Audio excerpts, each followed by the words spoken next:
చదవచ్చు. మీలో కొందరు మనం మరి ఒకసారి పాట పాడదామని కోరారు. ఏ పాట చెప్తారు? గట్టిగా చెప్పాలి. పాడదాము, కానీ ఈసారి నేను పాడాను. మీరందరూ నాకు కలిసి పాడాలి. మీరే పాడాలి లేదా? గతసారి మనం పాడినప్పుడు సిస్టర్స్ చాలా బాగా పాడారు, పురుషులు అస్సలు పాడలేదు. మనం ఒకసారి మీరు పాడండి, మరి ఒకసారి మీరు పాడండి. ఏ చరణం ఏమైనా చేయగలం అనేది ఒకసారి మీరు పాడండి, మరి ఒకసారి మీరు పాడండి. ఎన్నుకున్న వాళ్ళు దయచేసి అక్కడక్కడ తిరుగుకుండా దయచేసి వచ్చి కూర్చుండండి. మనము పాడబడి దేవుడి నామాన్ని బయటపరుస్తాము. నేను స్టార్ట్ మాత్రమే చేస్తాను, మీరు పాడాలి. స్థిరపరచువాడవు,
మీరే పాడతారా? స్టార్ట్. మ్యూజిక్ పెట్టండి.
Number yes.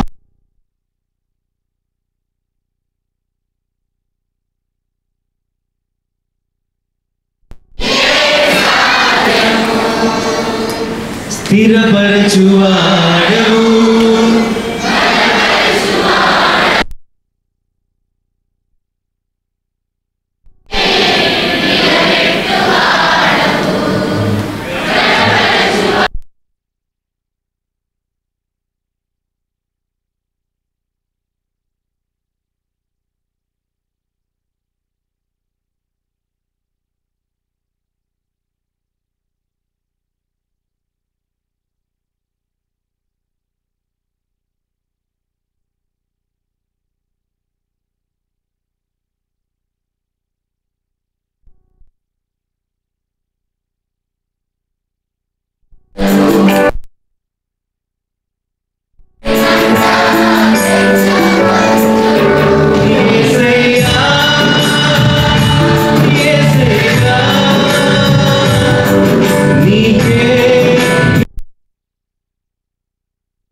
మరి ఒక పాట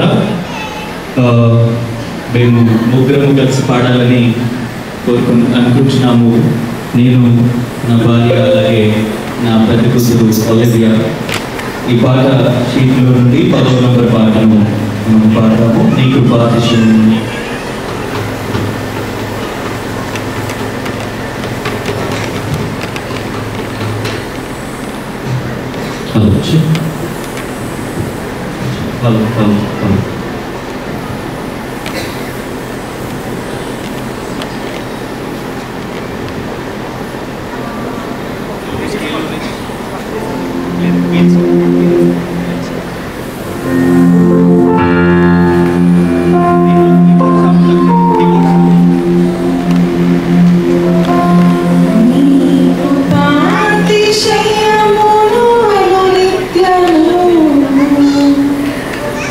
Thank you.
बस निकाल दो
తెలంగాణలో సండే స్కూల్ పిల్లలంటే ముసలిలో కూడా సండే స్కూల్ పిల్లలేనా? వాళ్ళతో పాటు వీళ్ళు లేచిపోతున్నారు. నాకు కొంచెం ఇది వాయిస్ పెంచవా? అది ఏం లేదు వాయిస్, అసలు మానిటర్ అవుట్ పెంచు నువ్వు, అవతల నీ ఇష్టం. పిల్లరా ప్రభునామమున ఈ మధ్యాహ్న కాలం మరొకసారి మీకందరికీ హృదయపూర్వక శుభములు అలాగే వందనాలు తెలియచేస్తున్నాను.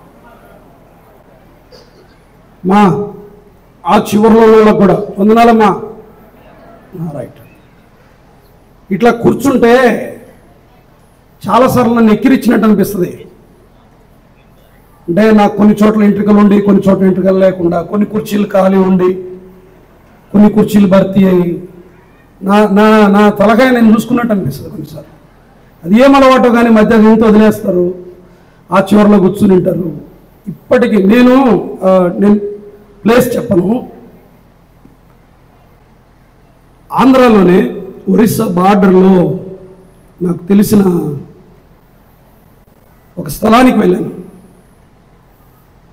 ఆల్మోస్ట్ 3000 గ్యాదరింగ్ ఉంటుంది. 10 o'clock లోగా, అంటే 10 గంటలకు కూడిక, అంటే 10 గంటలకు ప్యాక్ అయిపోతుంది. ఎంత క్రమంగా కూర్చొని ఉంటారంటే గ్యాప్స్ లేకుండా కూర్చుంటారు. అంటే పర్మనెంట్ ప్లేసెస్ ఉండవంట అక్కడ. వరుసగా వచ్చిన వాళ్ళని ఒక ఇద్దరు వ్యక్తులు నిలబడి వరుస కూర్చోబెడుతూ ఉంటారు. మన సహవాసంలో బహుశా ఇది ఎప్పటికీ రాదేమో, ఈవెన్ చర్చెస్లో కూడా కూర్చునే పద్ధతి ఇప్పటికీ మారలా. ఒక వరుసలో ఒక క్రమ పద్ధతిలో కూర్చుంటే చూడటానికి కొంచెం రమ్యంగా అనిపిస్తుంది, ఆ బ్యూటీ కనిపిస్తుంది. అందుకని ఇప్పుడు సరే ఖాళీ కుర్చీల్ని భర్తీ చేయండి. అక్కడ కొంతమంది, ఇక్కడ కొంతమంది, బ్యాచ్లు కూర్చొని మధ్య మధ్యలో మాట్లాడతా కాస్త చూడటానికి ఇబ్బందికరంగా ఉంటుంది. మీ మేలు కొరకే, మీ ఇష్టం, అది జస్ట్ నేను జ్ఞాపకం చేస్తున్నాను అంతే. మంచిది. ఈ దినాల్లో మీతో పాటు సహవాసం చేయటానికి దేవుని వాక్యాన్ని అందించడానికి ప్రభు ఇచ్చిన మంచి సమయాన్ని బట్టి ప్రభువును స్తుతిస్తూ ఉన్నాను. అల్పుడైన నన్ను ప్రేమించి మరొకసారి మీ మధ్యకు ఆహ్వానించినందుకు Bombay Telugu believers Christian assembly పెద్దలకు, విశేషంగా అనంతరం ఉన్న సహకారులుగా ఉన్న పెద్దలు, కుటుంబాలకు, బాంబే సంఘానికి హృదయపూర్వక కృతజ్ఞతలు, వందనాలు తెలియచేస్తున్నాను. Thank you so much. దాదాపు 2012వ సంవత్సరం నుండి పరిచయం. వెరీ ఫస్ట్ టైం బాంబేకి నేను వెళ్ళింది 2012లో. ఆ తర్వాత మధ్య మధ్యలో కూడా నేను వెళ్ళి సహవాసం చేస్తూ వచ్చాను. జగిత్యాల్ దాదాపు 2-3 సార్లు వచ్చినట్టు నాకు జ్ఞాపకం ఉంది, 2 times. మరి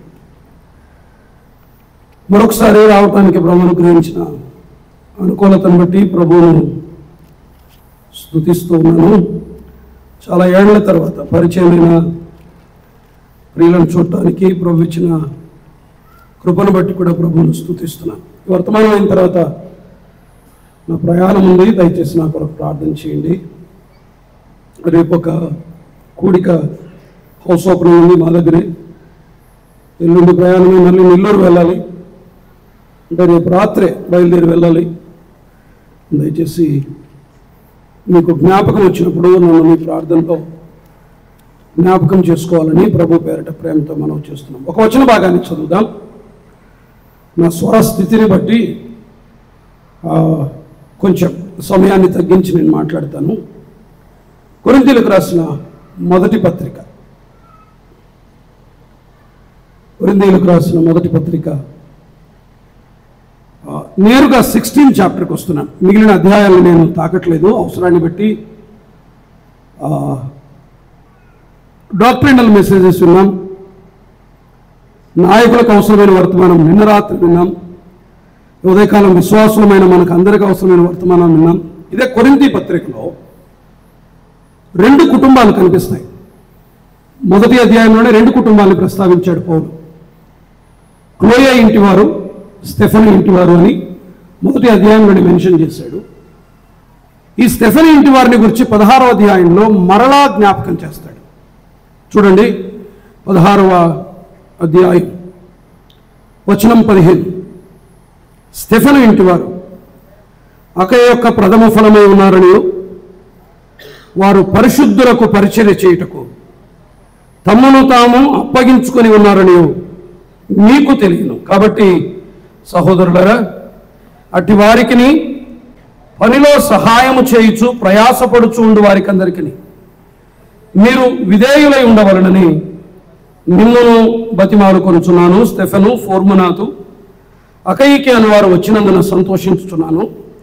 మీరు లేని కొరతను వీరు నాకు తీర్చి నా ఆత్మకును మీ ఆత్మకును సుఖము కలుగు చేసిరి గనుక అటు వారిని సన్మానించు. ప్రభు లేఖన భాగాలు మనందరి వినికిడిలో మన ఆత్మల క్షేమం కొరకై ఆయనే ఆశీర్వదించి దీవించునుగాక. కొరింథీ సంఘంలో 2 కుటుంబాలను పౌలు పత్రికలో మెన్షన్ చేశాడు. గొప్ప సంగతి ఏంటంటే, ఈ 2 కుటుంబాలు కూడా మాదిరికరమైన కుటుంబాలే. ఒక కుటుంబం సంఘ ఐక్యత కొరకై పౌలు దగ్గరికి వెళ్ళి సమాచారాన్ని అందించి ఈ లేఖ రాయడానికి కారణమైన కుటుంబం క్లోయే ఇంటివారు. అసలు ఈ పత్రిక, మొదటి పత్రిక రాశాడు అంటే ఇన్ఫర్మేషన్ ఎవరిచ్చారు? క్లోయే, సహోదరి క్లోయే. ఏ బిజినెస్ ఉమెన్ అంటారు ఆమెని, ఒక వ్యాపార మహిళ, సంపన్నవంతమైన మహిళ అని అంటారు ఆమెని. స్థానిక సంఘం పట్ల శ్రద్ధ కలిగిన ఒక సామాన్యమైన సహోదరి. ఒక సంఘ ఐక్యతకు 2వ పత్రికలో మనకు కనిపిస్తుంది. ఉద్యమానికి కారణమైనటువంటి ఒక కుటుంబం క్లోయే ఇంటివారు అని ఉంటుంది. టోటల్ ఫ్యామిలీని మెన్షన్ చేశాడు. వినింటారు మీరు చాలాసార్లు. సంఘాలు బాగుండాలంటే కుటుంబాలు బాగుండాలి. కుటుంబాలు బాగున్నాయంటే సంఘం బాగుంటుంది. సంఘం బాగుంది అంటే దానికి కారణం ఏంటి? కుటుంబాలు బాగుంటాయి. సంఘాల గలిబిలికి కారణం కుటుంబాలు బాగలేకపోవడమే.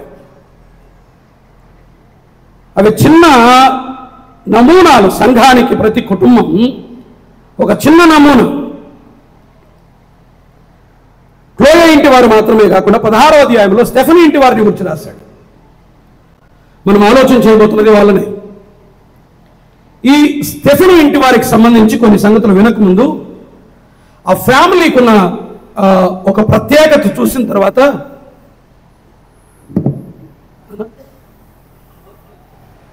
మౌత్ రైట్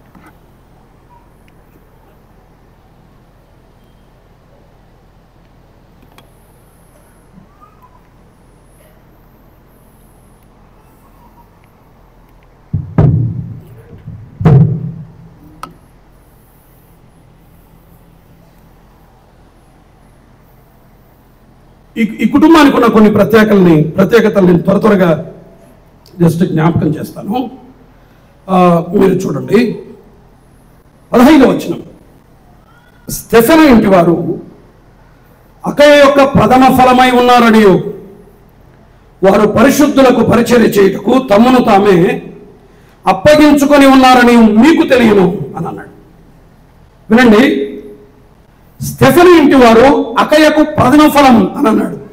ప్రథమ ఫలం అంటే అర్థం ఏంటి అంటే, వినాలి, ప్రథమ ఫలం అంటే అర్థం ఏంటి అంటే, అకయ ప్రాంతంలో సువార్త ప్రకటించబడ్డప్పుడు మొట్టమొదట సువార్త అంగీకరించిన కుటుంబం స్టెఫనీ కుటుంబం. ఇలా చెప్పమంటారా? దేవుని వాక్యం అకయ ప్రాంతానికి వెళ్ళినప్పుడు అకయలో దేవుని వాక్యానికి చాలా సులభంగా లొంగిపోయిన కుటుంబం స్టెఫనీ కుటుంబం. మిగిలిన చాలా కుటుంబాలు విన్నాయి. కానీ స్టెఫనీ కుటుంబం వాక్యాన్ని వెంటనే అంగీకరించింది, సులభంగా లోబడింది. గుర్తుంచుకోండి, ఏ కుటుంబం వాక్యాధికారానికి సులభంగా లోబడుతుందో వాళ్ళలో ఒక లక్షణం కనిపిస్తుంది. మళ్ళీ చూడండి, స్టెఫనీ ఇంటి వారు అకయ యొక్క ప్రథమ ఫలమై ఉన్నారని వారు పరిశుద్ధులకు పరిచర్య చేయుటకు తమను తాము, ఎవరు? స్టెఫెను అన్నాడా? వారు అన్నాడా? వారు అని అన్నాడు. కొరింథీ లాంటి సంఘములో సంఘానికి అంతటికీ పరిచర్య చేయటానికి తీర్మానించుకుంది కుటుంబ యజమానుడైన స్టెఫెను ఒక్కడే కాదు. స్టెఫెను భార్య, స్టెఫెను యొక్క పిల్లలు. ఇంకొక మాట, మీకు ఒక మాట జ్ఞాపకం చేయాలి. 17వ వచనంలో కొన్ని పేర్లు ఉన్నాయి చూడండి. ఫొర్మునాతో అకయికి అనేవారు. ఈ ఫొర్మునాతో అకయికి అనేవారు స్టెఫెను ఇంటిలో ఉన్నటువంటి బానిసలు. స్లేవరీ ప్రాక్టీస్లో ఉండేది అప్పట్లో, బానిసత్వం. ఇంటిలో పనివారి కూడా పరిచర్యలో ఏకీభవించారు. వినండి, ఏ వాక్యం, ఏ కుటుంబం వాక్యము దగ్గర సులభంగా లొంగిపోతుందో ఆ వాక్యములో, ఆ కుటుంబంలో, ఆ వాక్యానికి లొంగిపోయే కుటుంబాలలో ఏకత్వం ఉంటుంది. అవిధేయత ఉండదు, తిరస్కారం ఉండదు. భర్తను నిరాకరించే భార్యలు చాలా మంది ఉన్నారు. భార్యల భక్తిని అంగీకరించని భర్తలు కూడా చాలా మంది ఉన్నారు. కారణం ఏంటో తెలుసా? దేవుని వాక్యం కుటుంబాలలో లేకపోతే ఇలాగే ఉంటుంది. ఒక కుటుంబాన్ని పాత నిబంధనలో జ్ఞాపకం చేస్తాను. ఆదికాండానికి రండి. ఆదికాండం 18వ అధ్యాయం. ఆదికాండం 18వ అధ్యాయం 6వ వచనం. ముగ్గురు వ్యక్తులు అబ్రహాం దగ్గరికి వచ్చారు. అబ్రహాము గుడారంలో ఉన్న శారా యుద్ధకు త్వరగా వెళ్ళి, నీవు త్వరపడి 3 మానికల మెత్తని పిండిని తెచ్చి పిసికి రొట్టెలు చేయమని చెప్పెను. 7వ వచనంలో ఒక పనివానికి అప్పగించను. అబ్రహాము ఆ ఇంట యజమానుడు. అబ్రహాము ఆజ్ఞాపించగా శారాయి పనిచేసింది. అబ్రహాము ఆజ్ఞాపించగా పనివాడు పనిచేశాడు. ఇది భక్తి కలిగిన కుటుంబం. చూడండి 19వ అధ్యాయంలో మరొక కుటుంబం కనిపిస్తుంది. 19వ అధ్యాయం 2వ వచనం. నా ప్రభువులారా దయచేసి మీ దాసుని ఇంటికి వచ్చి రాత్రి వెళ్ళబుచ్చి కాళ్ళు కడుక్కొనుడి. మీరు పెందలకడ లేచి మీ త్రోవను వెళ్ళవచ్చునను. అందుకు వారు అలాగు కాదు, నడివీధిలో రాత్రి వెళ్ళబుచ్చదమనది. అయినను అతడు మిక్కిలి బలవంతం చేసినప్పుడు వారు అతని తట్టు తిరిగి అతని ఇంట ప్రవేశించిరి. దిస్ పాయింట్ ఏమనుంది? అతడు వారికి విందు చేసి పొంగని రొట్టెలు కాల్చగా వారు భోజనము చేసిరి అన్నది. రొట్టెలు చేసింది ఎవరు ఇక్కడ? 19వ అధ్యాయంలో లోతు, 18వ అధ్యాయంలో షారాయి చేసింది, పనివాడు చేశాడు. భక్తిహీనమైన కుటుంబాలలో భార్యాభర్తల మధ్య ఏకత్వం ఉండదు.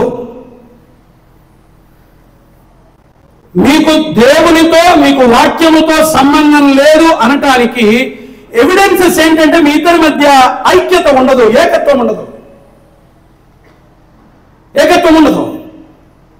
చూడండి 19వ అధ్యాయం మరొక మాట, 14వ వచనం. లోతు బయటికి వెళ్ళి తన కుమార్తెలను పెళ్లాడనై ఉన్న తన అల్లులతో మాట్లాడినప్పుడు లెండి ఈ చోటు విడిచిపెట్టినండి అంటే వాళ్ళు ఏం చేశారు? అయితే అతడు తన అల్లుల దృష్టికి ఎగతాళి చేయువాని వలె ఉండెను. లోతు సోయరు వైపుకు వెళ్ళిపోతూ ఉంటే లోతు భార్య వెనక్కు తిరిగి చూస్తుంది. ఏకత్వం లేదు. లోతు తప్పించుకోవడానికి ప్రయత్నం చేస్తే లోతు భార్య తిరిగి సొదొమోను ప్రేమించింది. లోతు అల్లుళ్ళు, కాబోయే అల్లుళ్ళు సొదొమోను ప్రేమించారు. లోతు కుమార్తెలు సొదొమ సంస్కృతిని విడిచిపెట్టలేదు. సొదొమలో తండ్రి పిల్లలతో పాపం చేయడం తప్పు కాదేమో, మరి బహుశా సొదొమ సంస్కృతిని వెంట తెచ్చుకున్నారు. భక్తిహీనమైన అస్తవ్యస్తమైన కుటుంబం. ఈ మధ్యాహ్నకాలం మొదలనండి. దేవుని వాక్యము దగ్గర మనకు లొంగిపోయే స్వభావము లేకపోతే, వాక్యానికి లోబడే స్వభావము లేకపోతే, దైవ భయము లేకపోతే కుటుంబాలు ఇలాగే ఉంటాయి, అస్తవ్యస్తంగా ఉంటాయి, చిన్న భిన్నంగా ఉంటాయి, గందరగోళంగా ఉంటాయి, ఏకత్వం ఉండదు. ఈమె ఈ దిక్కుంటాయి, ఇతను ఈ దిక్కుంటాడు, పిల్లలు మరో దిక్కుంటారు. కుటుంబాలు పాడైపోతాయి, కుటుంబాలు భ్రష్టు పట్టిపోతాయి, పిల్లలు పాడైపోతారు. ఈరోజు మీ ఇద్దరి మధ్య మాత్రమే ఏకత్వం లేదు, దాని ఇంపాక్ట్ మీ పిల్లలపై పడుతుంది. విశ్వాస వారసత్వాన్ని ఇచ్చి వెళ్ళాలి మనం. క్రైస్తవ కుటుంబాలు భక్తులను తయారు చేసే కర్మాగారాలు కావాలి. భక్తిహీనులు పుట్టుకొస్తున్నారు. కారణం తల్లిదండ్రుల భక్తిహీనత. తల్లిదండ్రుల మధ్య ఏకత్వం లేదు, సమాధానం లేదు, సరైన సంబంధాలు లేవు, గత్యంతరం లేక కాపురం చేస్తూ ఉన్నారు. ఒక్క మాట అడుగుతాను, యథార్థంగా చెప్పండి. దేవుడు మరొక అవకాశం మీకు ఇచ్చి, హలో వింటున్నారా? కొంచెం నా వైపు జాగ్రత్తగా వినండి. పెళ్ళైన దేవుడు మరొక ఛాన్స్ మీకు ఇచ్చి, ఇప్పుడు నీ భార్య ఉంది, నీ భర్త ఉన్నాడు, మళ్ళీ అవకాశం ఇచ్చి అదే వ్యక్తిని మళ్ళీ పెళ్లి చేసుకుంటావా అని అడిగితే మీరేం చెప్తారు? అంటే మొత్తం క్యాన్సిల్ చేసి ఒక మిరకిల్ జరిగి, యథార్థంగా చెప్పండి. మరి ఎట్లా కొనసాగుతున్నారు కుటుంబాలు? ఫ్యామిలీ లైఫ్ని ఎంజాయ్ చేస్తున్నారా? భార్యాభర్తలుగా మీ ఇద్దరి మధ్య ఏకత్వం ఉందా? సంబంధాలు బాగున్నాయా? సమాధానం ఉందా? నెమ్మది ఉందా? అయ్యా, మీ భక్తిహీనత మీ పిల్లలకు నష్టం కలిగిస్తుంది. మీ పిల్లలకు అది శాపం అవుతుంది. మీరు పాడైపోయేది కాక మీ ఈగోలకు పోయి, మీ పట్టింపులకు పోయి, మీ పంతాలకు పోయి పిల్లల భవిష్యత్తును పాడు చేస్తున్నారు మీరు. దయచేసి మధ్యాహ్నం ఆలోచించండి. A beautiful family. స్టెఫెను నిర్ణయం తీసుకున్నాడు, కుటుంబం ఏకీభవించింది. నేను మళ్ళీ చెప్తున్నాను, హలో వినాలి, కొంచెం వినండి. స్టెఫెను నిర్ణయం తీసుకున్నాడు, కుటుంబం ఏకీభవించింది అంటే ఆ ఇంటిలో శిరస్సు ఎవరు? చెప్పండి. మీ ఇంట్లో ఎవరు?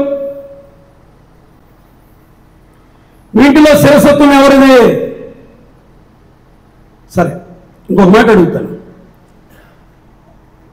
శిరసత్వం మారిన ప్రతిసారి బైబిల్లో ప్రాబ్లం మొదలైంది. నాయకత్వం మారిన ప్రతిసారి. ఆదికాండం 3వ అధ్యాయం లీడ్ తీసుకున్నది ఎవరు? నాయకత్వాన్ని తీసుకున్నది ఎవరు? ట్రైలాగ్స్ లేవు, అక్కడ డైలాగ్స్ ఉన్నాయి. ఎవరెవరి మధ్య? హవ్వకు అపవాదికి మధ్య. మౌనం ఉన్నది ఎవరు? నేనే అంటారా? మౌనం ఉన్నది ఎవరు? ఆదాము. No voice. నాయకత్వ మార్పిడి జరిగిన ప్రతిసారి కుటుంబం తప్పిదం చేసింది. వింటున్నారా? లోకములో పాపము ప్రవేశించడానికి గల కారణం కుటుంబంలో నాయకత్వ బదలాయింపు జరిగింది, నాయకత్వ మార్పిడి జరిగింది. స్త్రీ నాయకత్వాన్ని తీసుకుంది, స్త్రీ మాట్లాడింది, స్త్రీ నడిపించింది, స్త్రీ ప్రేరేపించింది. ఫలితం లోకంలోనికి పాపం ప్రవేశించింది. సరే, ఇంకొక మాట అడుగుతాను. తప్పు చేసినప్పుడు న్యాయానికి దేవుడు ఎవరిని పిలిచి మాట్లాడాలి? పండు తిన్నది తినిపించింది ఎవరు? మరి ఎవరిని అడగాలి? ప్రభు. హవ్వా నువ్వు ఎక్కడనాలనా? ఆదాము నువ్వు ఎక్కడనాలనా? చెప్పండి. మరి ఏమన్నాడు ఆయన? వీళ్ళు తప్పు చేసిన లెక్కడిగేది ఎవరిని? ఆదామునే. రేపు పొద్దున లెక్కడిగేది మిమ్మల్ని. నా భార్య ప్రభు అంటే కూడా కుదరదు. ఆదికాండం 16వ అధ్యాయం, నేను ఉరక జ్ఞాపకం పెట్టుకోండి. ఆదికాండం 16వ అధ్యాయం. అబ్రాహాము శారాయి మాట వినను. చారిత్రాత్మకమైన తప్పిదం జరిగింది. హాగరుని వివాహం చేసుకున్నాడు, ఇష్మాయేలుని తెచ్చిపెట్టుకున్నారు. ఇప్పటికీ సమస్య. సరిదిద్దుకోలేని పెద్ద సమస్యను తెచ్చిపెట్టుకుంది అబ్రాహాము కుటుంబం. లీడ్ తీసుకునేది ఎవరు? చెప్పండి. కుటుంబాలలో స్త్రీ నాయకత్వం, సంఘాలలో స్త్రీ నాయకత్వం. పురుషులను ఆయన శిరస్సుగా చేశాడు. దేవుని నియామకాన్ని, దేవుని గవర్నెన్స్ ని, దేవుని చట్టాన్ని, దేవుడు నియమించినటువంటి వ్యవస్థను తారుమారు చేసిన ప్రతిసారి సమస్యలు ఉత్పన్నమయ్యాయి చరిత్రలో. మీ కుటుంబంలో సమస్యకు కారణం ఇదేనేమో ఆలోచించేయండి. Very simple. ఒక భర్త తన భార్య లోబడేంతగా ప్రేమించగలిగితే, వింటున్నారా? ఒక భర్త తన భార్యను లోబడేంతగా ప్రేమించగలిగితే, ఒక భార్య తన భర్తకు ప్రేమించేంతగా లోబడగలిగితే సమస్యలే ఉండవు. రెండే రెండు. పెద్ద పెద్ద ఆజ్ఞలు పట్ల దేవుడు భార్య భర్తలకి. సింపుల్. ఏదో చెప్పాడు, నువ్వు ప్రేమించన్నాడు. ఈమెతో ఏం చెప్పాడు? అంతే. రెండే రెండు. మీరు చేసి చూడండి. నువ్వు జస్ట్ ప్రేమించు, సచ్చినట్టు లోపడుతుంది ఆమె. మనం లోబడు, సచ్చినట్టు ప్రేమిస్తాడైనా. సింపుల్. నేను చెప్పే ప్రతి మాట వినే నా భార్య మీద ప్రేమ కాకపోతే ఏం పడుతుంది?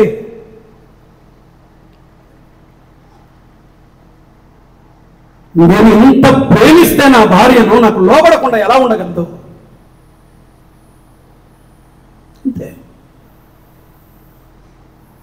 కుటుంబాన్ని చక్క చేసుకోండి, కుటుంబాన్ని బాగు చేసుకోండి, సరి చేసుకోండి. A beautiful family.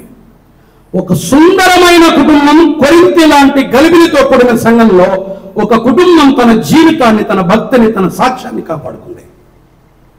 పాడైన కుటుంబాలుంటే, చెదిరిపోయిన కుటుంబాలుంటే, భక్తిహీన కుటుంబాలుంటే, గలిబిలితో నిండిన కుటుంబాలుంటే, అలజడితో, అల్లరితో, నిరాకరణతో, తిరస్కారాలతో, అవిధేయతతో, పాపంతో నిండిన కుటుంబాలుంటే, ఈ మధ్యాహ్నం మంచి అవకాశం. మీకు వేరే ఛాన్స్ లేదు. జీవితకాలం చచ్చినట్టు ఆయనను ప్రేమిస్తూ బ్రతకడానికి మించి మరొక అవకాశం లేదు. దేవుడు ఆయనను కాక మరొకరిని ఇచ్చింటే నువ్వు భరించలేవు. ఆమెను కాక మరొకరిని ఇస్తే కూడా దేవుడు నువ్వు భరించలేవు. దేవుడు నమ్మకమైన వాడు, నమ్మదగిన వాడు. అనంత జ్ఞానము కలిగిన వాడు, నీకు ఎవరు సరిపోతారో ఆమెనే ఇచ్చాడు, ఆయనే ఇచ్చాడు. అంగీకరించాలి, ప్రేమించాలి, కొనసాగాలి. ఇప్పుడు మీరు పశ్చాత్తాపడదు. 10 ఏళ్ళు అయింది వచ్చి, మీరు రిగ్రెట్ ఫీల్ అయినా ఏం చేయలేరు, యాక్సెప్ట్ కూడా చేయలేదు. ఆయన అనంత జ్ఞాని అని దేవుడు. నీకు కరెక్ట్గా ఎవరు ఫిట్ అవుతారో వాళ్ళని వచ్చాడు. మన మధ్య ప్రాబ్లమ్స్ ఉన్నాయి. నీ ఈగో తగ్గట్లా, నీకు అత్యయం తగ్గట్లా, నీకు లోబడే మనసు లేదు, విర్రవీగే మనస్తత్వం ఉంది, మెడవంచని స్వభావం ఉంది, పురుషాహంకారం ఉంది. ఫలితమే కుటుంబాలు ఇలా. ఒక సుందరమైన కుటుంబం స్టెఫెన్ కుటుంబం. తమ్మును తాము స్టెఫెన్ ఇంటి వారు పరిచర్య చేయటానికి తమ్మును తాము అప్పగించుకున్నారు. వాక్యానికి లోబడండి, కుటుంబాలు అద్భుతంగా మలచబడతాయి. ఎంజాయ్ చేస్తాం ఫ్యామిలీ లైఫ్ని. గుర్తుంచుకోండి, మీ భక్తిహీనత, మీ కలహాలు, మీ అసమాధానం మీ పిల్లల భవిష్యత్తును పాడు చేస్తుంది. మిమ్మల్ని నమ్మి ఆ పిల్లల్ని మీ చేతిలో పెట్టాడు. మీరు తిరిగి నిత్యాత్మిక వారిని సాగనంపుతారా? మీ ప్రవర్తన ద్వారా మీ పిల్లల్ని మార్చుకొని ఆయన చేతికి అప్పగిస్తారా? నిర్ణయం మనదే. పిల్లలకు కావాల్సిన ఇన్స్ట్రక్షన్స్ కాదు, వాళ్ళకి కావాల్సింది ఇన్స్పిరేషన్. నీ మాట వాళ్ళు లెక్క చేయరు, నీ బతుకును మాత్రమే చూస్తారు. నువ్వు ఎలా ఉన్నది వాళ్ళకు లెక్క. నీ ఉపదేశాలు పెద్దగా పట్టించుకోవాలి. వాళ్ళకు చేసి చూపి మారిపోతాయి జీవితాలు. రైట్. ఒక సుందరమైన కుటుంబం స్టెఫెన్ కుటుంబం. వీళ్ళకొక 3 లక్షణాలు కనిపిస్తాయి. నేను త్వరగా వాటిని జ్ఞాపకం చేసి నేను ముగిస్తాను. చూడండి, 16వ అధ్యాయం. ఈ సుందరమైన ఈ కుటుంబం, వాక్యానికి లోబడిన ఈ కుటుంబం కొన్ని లక్షణాలని కలిగి ఉంది. మొదటిది చూడండి, మరలా చదువుతున్నాను. 15వ వచనం. స్టెఫెన్ ఇంటి వారు అకయ యొక్క ప్రథమ ఫలమై ఉన్నారని, వారు పరిశుద్ధులకు పరిచర్య చేయుటకు తమ్మును తాము అప్పగించుకొని ఉన్నారని మీకు తెలియను. మీ సంఘమే, మీ కుటుంబమే అన్నాడు పౌలు. సంఘం అంతా ఒకలా ఉంది, స్టెఫెన్ కుటుంబం ఒకలా ఉంది. అందుకని నేను వీళ్ళకి ఇలా రాసుకున్నాను, వీళ్ళకి ఈ పేరు పెట్టుకున్నాను. వీరెవరు అంటే,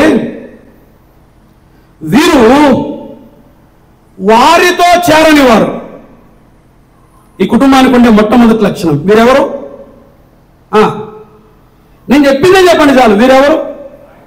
వారితో చేరని వారు. ఎవరు వారు? కొరింథీలో ఉన్నారు. మళ్ళీ చెప్తున్నాను, గుర్తింపు లోపంతో బాధపడే కొంతమంది, రైట్, శరీర సంబంధాలు ఉన్నారు, వ్యభిచారులు ఉన్నారు, వ్యాజ్యాలు ఆడేవారు ఉన్నారు, జ్ఞానముతో ఉప్పొంగేవారు ఉన్నారు, వరాలను ప్రదర్శించుకోవడానికి ప్రయత్నం చేసేవారు ఉన్నారు, సిద్ధాంతపరమైన లోపాలు కలిగిన వారు ఉన్నారు. కానీ వారితో ఎవరితో వీరు చేరలా. వీరు ప్రత్యేకంగా ఉన్నారు, వీరు వారితో లేరు. అదే అదొక్క మాట గుర్తుంచుకోండి. వీరు వారితో చేరని వారు. నేను పౌలవాణ్ణి, నేను అపొల్లోవాణ్ణి, నేను కేఫావాణ్ణి, నేను యేసుక్రీస్తు అని మాట్లాడుకుంటున్న గ్రూపులు ఉన్నాయి చూడి. ఆ గ్రూపుల్లో వీళ్ళు లేరు.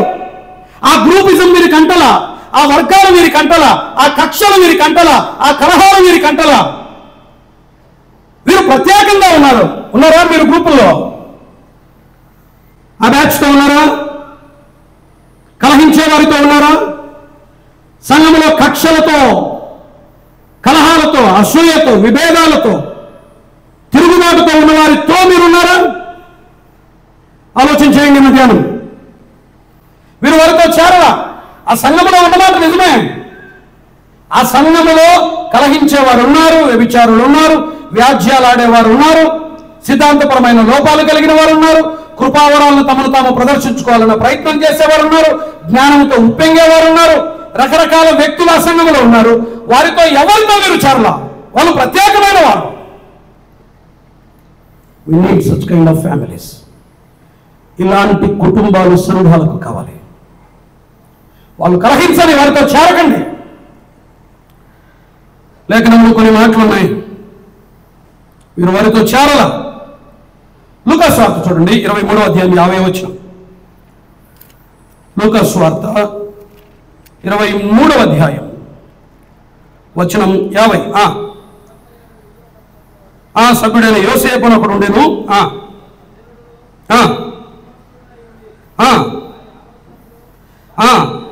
వారి ఆలోచనకును వారు చేసిన పనికిని ఏమనుంది? సమ్మతింపక. చాలు, ఆ మాట చాలు.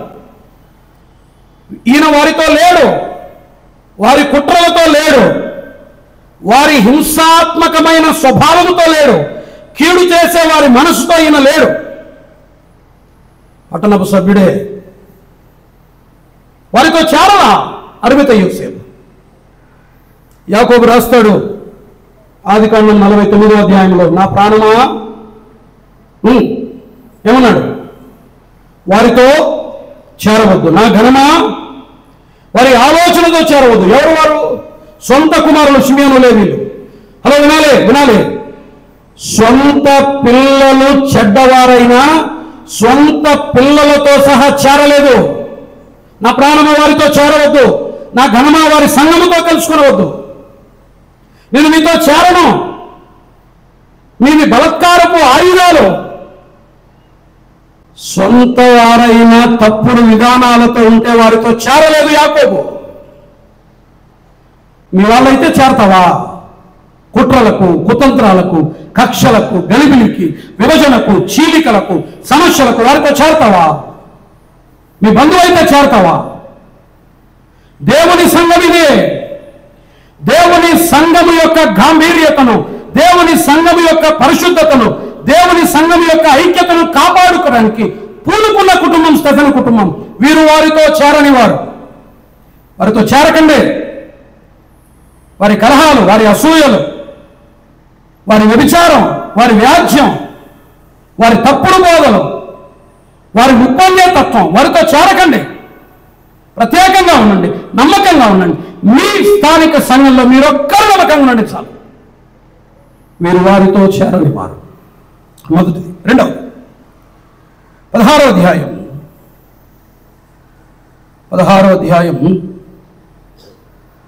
17-18 వచనాలు. స్టెఫెను ఫుర్మనాతో అకయిక అనువారు వచ్చినందున సంతోషిస్తున్నాను. మీరు లేని కొరతను వీరు నాకు తీర్చి నా ఆత్మకును మీ ఆత్మకును ఏమనుంది? సుఖము కలుగు చేసిరి, విశ్రాంతి కలుగు చేసిరి అని ఉంటుంది. ఇప్పుడు చెప్పండి, వీరెవరు? వీరు విశ్రాంతిని ఇచ్చిన వారు. వీరు వారిలో చేరని వారు మొదటిది. రెండవది, వీరు ఎవరు?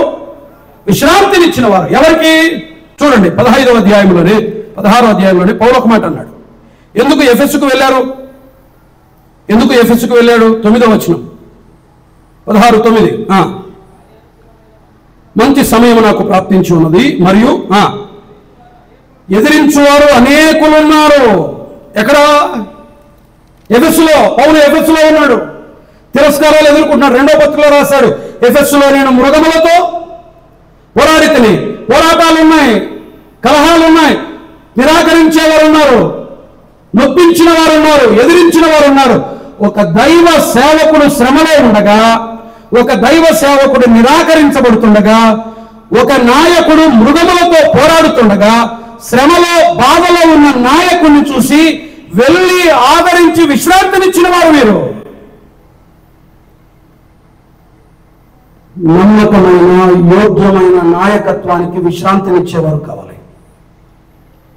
ప్రభు ఒక మాట అన్నాడు, లోకములో మీకు శ్రమ కలుగును, అయినను ధైర్యం తెచ్చుకోండి. ప్రభు చెప్పాడు, లోకము శ్రమ పెడితే, సంఘములో ఉన్న మీరు శ్రమ పెడితే వాళ్ళు ఎక్కడికి వెళ్ళాలి? వాళ్ళు ఎఫెసులో ఎదిరించేవారు ఉన్నారు, ఎఫెసులో మృగ స్వభావం కలిగిన మనుషులు ఉన్నారు, ఎఫెసులో ఇబ్బందులు ఎదుర్కొన్నాడు, అలసిపోయాడు పౌలు. స్టెఫెను తన పనివారు వెళ్ళి విశ్రాంతి కలుగు చేసి వచ్చాడు. ఆత్మకు సుఖము కలుగు చేసే పరిచర్య చేసి వచ్చాడు. అయ్యా, నమ్మకమైన సేవకుల హృదయాలకు, అంతరంగాలకు వెచ్చదనాన్ని కలిగించండి, కాస్త ఆదరించండి, కాస్త నెమ్మదినివ్వండి. మీరు పోట్లు పడవద్దు. లోకము ఇబ్బంది పెట్ట, మీరు ఇబ్బంది పెడితే ఎక్కడికి వెళ్ళాలి? వాళ్ళు ఎవరితో చెప్పుకోవాలి? శ్రమలో ఉన్న సేవకులను ఆదరించండి. బాగా అనుభవిస్తున్న నమ్మకమైన నాయకులను ఓదార్చండి, వారికి విశ్రాంతి కలుగు చేయండి. క్రైస్తవ కుటుంబాలుగా మనం చేసే పని అదే. 16వ అధ్యాయంలో పౌలు ఒక మాట అన్నాడు, రూపు తల్లికి వందనాలు చెప్పండి, ఆమె నాకును తల్లి అని అన్నాడు. తల్లి అంటే ఏం చేసి ఉంటుంది? పౌలును ఆదరించింది. ఆదరించండి అమ్మా, ఆదరించండి. స్థానిక సంఘంలో నలిగిపోతున్న కుటుంబాలను, ప్రయాసపడుతున్నటువంటి నమ్మకమైన, నాణ్యమైన, నిక్కచ్చితో కూడిన ఖచ్చితమైన సేవకులను ఆదరించండి, పరామర్శించండి. వారికి వెచ్చదనాన్ని కలుగు చేయండి, వారి ఆత్మలకు సుఖం కలుగు చేయండి. వారెవరు? వారు విశ్రాంతినిచ్చిన వారు. నేడు సంఘంలో విశ్రాంతినిచ్చే కుటుంబాలు కావాలి. ఫిలెమోనుకు పౌలు రాస్తూ ఒక మాట అన్నాడు, అవును సహోదరుడా, నీ మూలమున పరిశుద్ధులకు విశ్రాంతి కలుగు చేయుచున్నావు అన్నాడు. ఫిలెమోను కొలస్సీలో ఉన్న పరిశుద్ధుల హృదయాలకు విశ్రాంతి కలుగు చేశాడు. అమ్మా అయ్యా, నలిగిపోతున్న కుటుంబాలు ఉన్నాయి సంఘాల్లో, వాళ్ళ ఆత్మలకు సుఖం కలుగు చేయండి, ఓదార్చండి, పరామర్శించండి. ఉదస్తమానం ఏమి చర్చికి రాదు, ఏమి ప్రార్థన చేసుకో, ఏమి వాక్యం చదువుకో. వాళ్ళ నొప్పి తెలుసా నీకు? ఇదేనా హెచ్చరికేనా? వాళ్ళ బాధ తెలుసా నీకు? హైదరాబాద్ రాజకీయాలు తెలుసు, ఢిల్లీ రాజకీయాలు తెలుసు, అమెరికా రాజకీయాలు తెలుసు, అంతరిక్షంలో ఏం జరిగేది తెలుసు. మీ సంఘంలో పక్కన ఉన్న కుటుంబంలో సమస్య నీకు తెలీదు. నలిగిపోతున్న కుటుంబాలు ఉన్నాయి, ఆదరణ లేని కుటుంబాలు ఉన్నాయి, ఓదార్పు లేని కుటుంబాలు ఉన్నాయి. విశ్రాంతి ఎవరు ఇవ్వాలి? వారు ఒకరినొకరు ఆదరణ కలుగు చేసుకున్నారు, వారు విశ్రాంతి కలుగు చేసుకున్నారు. ఫిలెమోను పరిశుద్ధుల హృదయాలకు విశ్రాంతి కలుగు చేశాడు. మీకు తెలిసిన వచనాలు నేను చెప్పట్లేదు. కొరింథీ 2వ పత్రిక 7వ అధ్యాయం 5-7 వచనాల్లో, దీనులను ఆదరించు దేవుడు, వెలుపల పోరాటాలు లోపల భయాలున్నాయి. కొరింథీ 2వ పత్రిక 7వ అధ్యాయం 5-7 వచనాల్లో అన్నాడు, వెలుపల పోరాటాలు లోపల భయాలున్నాయి, ఎటుపోయిన శ్రమే కలిగింది. 13వ వచనంలో, దీనులను ఆదరించు దేవుడు తీతు రాక వలన మమ్మను దేవుడు పరలోకం నుండి ఏమంటారు, దేవదూత ప్రత్యక్షమై ఆదరించడు. పౌలును ఆదరించడానికి ఎవరిని పంపాడు? తీతును పంపాడు. మీ సంఘంలో ఆదరణ కొరకు నిన్నే పంపుతాడు ఆయన. వాక్యము ద్వారా మాత్రమే కాదు, పరిశుద్ధుల ద్వారా ఇతరుల హృదయాలకు విశ్రాంతి కలుగు చేయాలి. మరెవరు? మొదటిది వీరు. చెప్పండి, గట్టిగా చెప్పండి. నిద్రపోతున్నారా? ఇంత గట్టిగా ఇస్తే నిద్ర ఎట్లా వస్తుందమ్మా? వీరు వారితో చేరని వారు. ఎవరితో? ఆ వ్యభిచారులతో. ఎవరితో? ఆ విభజనలు చేసేవారితో. ఎవరితో? ఆ వ్యాజ్యాలు ఆడేవారితో. ఎవరితో? సిద్ధాంతపరమైన లోపాలు ఉన్న వారితో. ఎవరితో? జ్ఞానంతో అతిశయించే వారితో. ఎవరితో? వరాల కొరకై కొట్లాడుకుంటున్న వారితో. వారితో చేరద్దు. 2, ఎవరు వీరు? విశ్రాంతి కలుగు చేసిన వారు, పరిశుద్ధుల హృదయాలకు విశ్రాంతి కలుగు చేసిన వారు. 3, అదొక్కటి చెప్పి నేను ముగిస్తాను. 16వ అధ్యాయం 17వ వచనం. ఇది కొంచెం అవసరం, గుర్తుంచుకోండి. స్టెఫను, ఫోర్మునాతు, అకయికి అని వారు వచ్చినందున సంతోషించున్నాను. ఆ మాట గమనించండి, ఆ భయం గమనించండి. మీరు లేని కొరతను వీరు నాకు తీర్చి నా ఆత్మకును మీ ఆత్మకును సుఖము కలుగు చేసేది కనుక అట్టి వారిని సన్మానించండి. ఇప్పుడు వినండి. స్టెఫను, ఫోర్మునాతో అకయ్యకు ఎఫెస్సుకు వెళ్ళి పౌలును ఆదరించారు. పౌలు ఎవరిని మెచ్చుకున్నాడు? పౌలుడు వల్ల ఎలా చూశాడు? పౌలు వారిని ఎలా చూశాడు? మీరు లేని కొరత. మీరు లేని కొరత అంటే కొరింథీ సంఘం లేని కొరతను వీరు తీర్చారు. అంటే అర్థం ఏంటి అంటే, వీరు పేరు కోరని వారు. నాకు తెలిసి, నేను ఇలా ఊహిస్తున్నా, మేబీ అయ్యుండొచ్చు. తప్పైతే కాదు, తప్పని మీరు చెప్పలేరు కూడా. తప్పైతే చెప్పండి. స్టెఫను ఫోర్మునాతో అకయ్యకు వెళ్ళి ఇలా చెప్పిండొచ్చు, సార్ పౌలు గారు, మా సంఘం తరపున మా వాళ్ళు పంపారు, మిమ్మల్ని ఆదరించడానికి వచ్చాం. ఎవరి ద్వారా? Through the church. సంఘము ద్వారా మేము వచ్చాం, సంఘము నుండి మేము వచ్చాం. మా సెల్ఫ్ మినిస్ట్రీ కాదు, మేము వ్యక్తిగతంగా రాలా. ఎలా వచ్చారు వీళ్ళు? Through the church. అందుకని ఏమన్నాడు? మీరు లేని కొరతను మీరు నాకు తీర్చి. ఇప్పుడు చెప్పండి, వీరు పని చేసిన పేరు ఎవరికి వచ్చింది? ఈ సూత్రం గుర్తుపెట్టుకోండి. మనం పని చేసిన పేరు ఎవరికి రావాలి? ఏమి చేసినా దేని గుండా చేయాలి? సంఘము ద్వారా. సంఘము ద్వారా. బైబిల్ కాలేజా? సంఘము ద్వారా. పరిచర్యన? సంఘము ద్వారా. మరొకట సంఘము ద్వారా. ఇంకొకట సంఘము ద్వారా. ఇంకేదైనా సంఘము ద్వారా. Through the church. Independent ministry లేదు, సంఘము ద్వారా. కష్టమైన నష్టమైన ఇది కొత్త నిబంధన సత్యం. నువ్వు ఒక్కటి, ఇండిపెండెంట్ లైఫ్ లేదు. న్యూ టెస్టిమెంట్ లో there is no independent life. రక్షించబడిన విశ్వాసి తప్పనిసరిగా సంఘములో సంఘముతో ఉండాలి. ఏమి చేసినా ఎలా చేయాలి? నీ సొంతం కాదు, త్రూ ద చర్చ్. పేరు కోరని వారు, పేరు వచ్చిన ఎవరికి ఇచ్చారు? అదే మాట అన్నాడు పౌలు. మీరు లేని కొరత వీరు తీర్చారయ్యా. మీరు చేయాలి. సరే, మీ కొరతను వీరు తీర్చారు. మీ కొరతను వీరు తీర్చారు. వారిని సంఘము నుండి గుర్తించాడు. మాత్రమే కాదు, వారు సంఘానికి ఖ్యాతిని తెచ్చారు, కీర్తిని తెచ్చారు, సంఘం యొక్క సాక్ష్యాన్ని కాపాడారు. సంఘము ద్వారా చేస్తున్నారు, సొంతంగా చేస్తున్నారు. తప్పు ఒప్పు ఎక్కువ తక్కువ అని పక్కన పెట్టండి. న్యూ టెస్టిమెంట్ ట్రూత్, కొత్త నిబంధన సత్యం. ఏది చేసినా సంఘము ద్వారా. పరిచర్య ధర్మము సంఘము ద్వారా. No organisations, no institutions, no independent ministries. తప్పనిసరిగా స్థానిక సంఘము ద్వారా జరగాలి.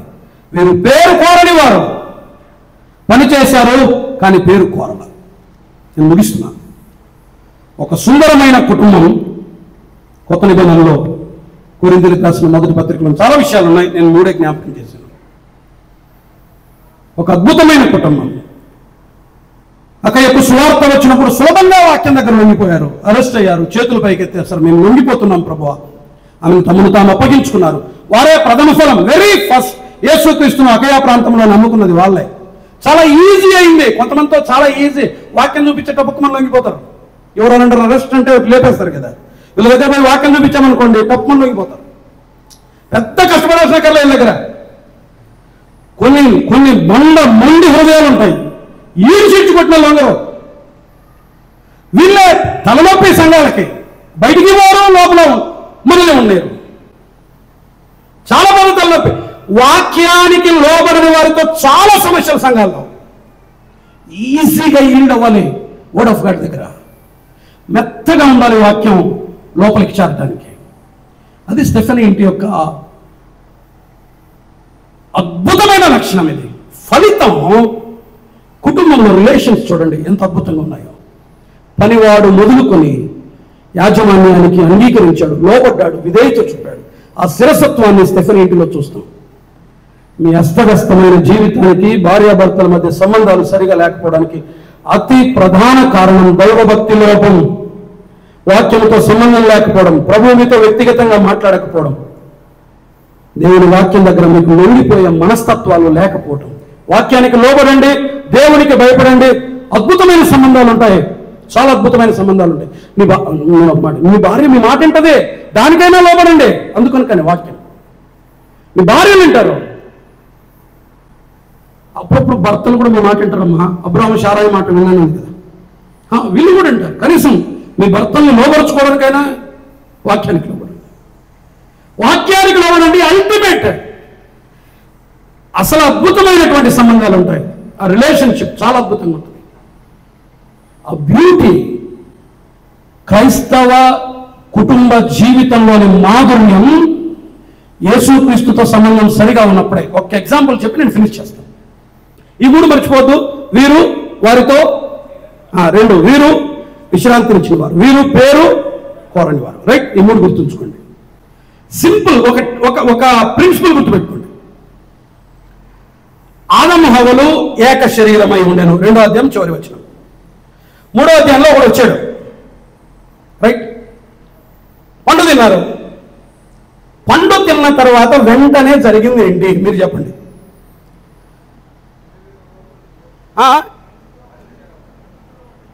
సరే, కళ్ళు తెరవబడ్డాయి. అదే తర్వాత ఏం జరిగింది? మాట కావాలి. ఈయన ఇటుపోయాడు, ఈయన ఇటుపోయింది.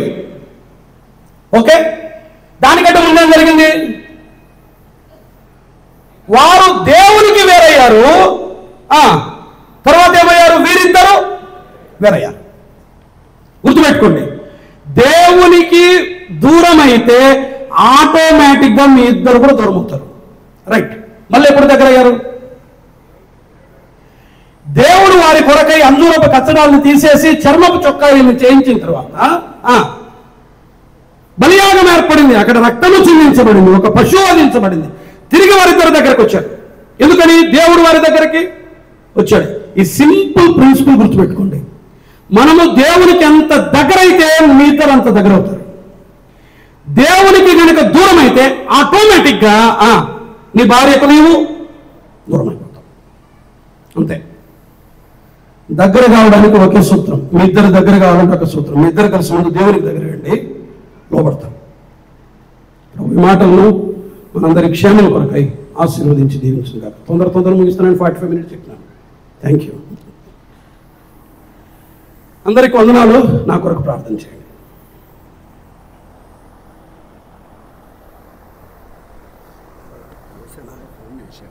ఎవరన్నా? ఏ జోసెఫ్? అవునా? ఓకే.